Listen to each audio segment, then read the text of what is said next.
Թրամփին, մյուս տեսակետը այն տեսակետն է, որ պետք է ամեն կերպ փորձենք Թրամփի հետ ընդհանուր հայտարարի գանք։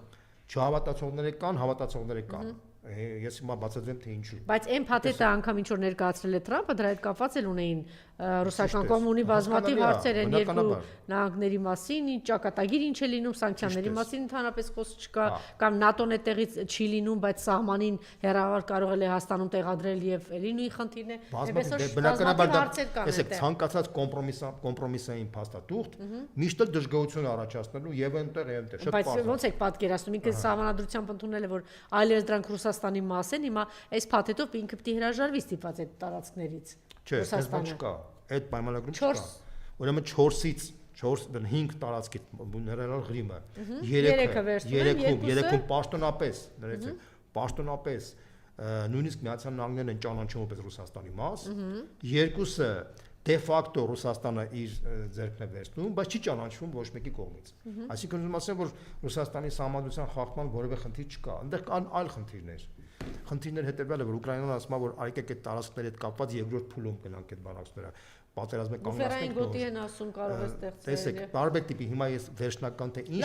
դետալների մեջ ոչ մեկ չի կարող ասել, բայց ճիշտ է, որ երկու անգամ շատ կատեգորիկ, որ չի կարելի ընդհանրապես Թրամփի հետ գնալ։ Հիմա ես այն կարծիքին եմ, որ Թրամփի հետ պետք է ամեն կերպ փորձել գտնել ընդհանուր հայտարար, ինչու եմ տենց կարծում։ Որովհետև ես համոզված եմ, որ Թրամփը ոչ թե կեղծավորություն է անում, ինքը անկեղծ ուզում է, որ այդ խաղաղությունը հաստատվի։ Ինչի է ուզում հաստատվի։ Ոչ թե Թրամփը խաղաղասեր է, հումանիստ է կամ չգիտեմ ինչա, չնայած կտես բաներ հայտարարում, բայց դա կապ չունի։ Շատերը նույնիսկ ասում են, որ ինքը ուզում է նոր երկրորդ նոր Նոբելյան մրցանակ ստանա, դրա համար ինքը հանդարտ ասում է, որ ես 8 պատերազմներ եմ կանգնացրել, բան, դա էլ է երկրորդական։ Գլխավոր խնդիրը թե ինչի է ուզում Թրամփը կանգնացնի պատերազմը, իրականում բացահայտել է փոխնախագահ Վենսը։ Փոխնախագահ Վենսը մոտ 1 ամիս առաջ իր կոմունակիցների հեն հավաքի ժամանակ ինքը հայտարարեց հետևյալը, որ մենք հաղթեցինք անցյալ տարի ընտրություններում, բայց այս հաղթանակը ըստ մենք կարող ենք պահպանել, եթե մենք կարողանանք կանգնեցնել ռուս-ուկրաինական պատերազմը։ Եթե մենք չկարողացանք կանգնեցնել այդ պատերազմը, Թրամփը կդառնա նոր Բայդեն, եթե նոր Բայդեն դառավ, ապա նույն ամերիկյան հասարակության այն հատվածը,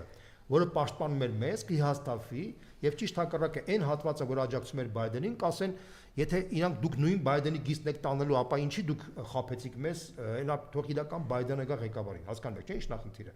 Այսինքն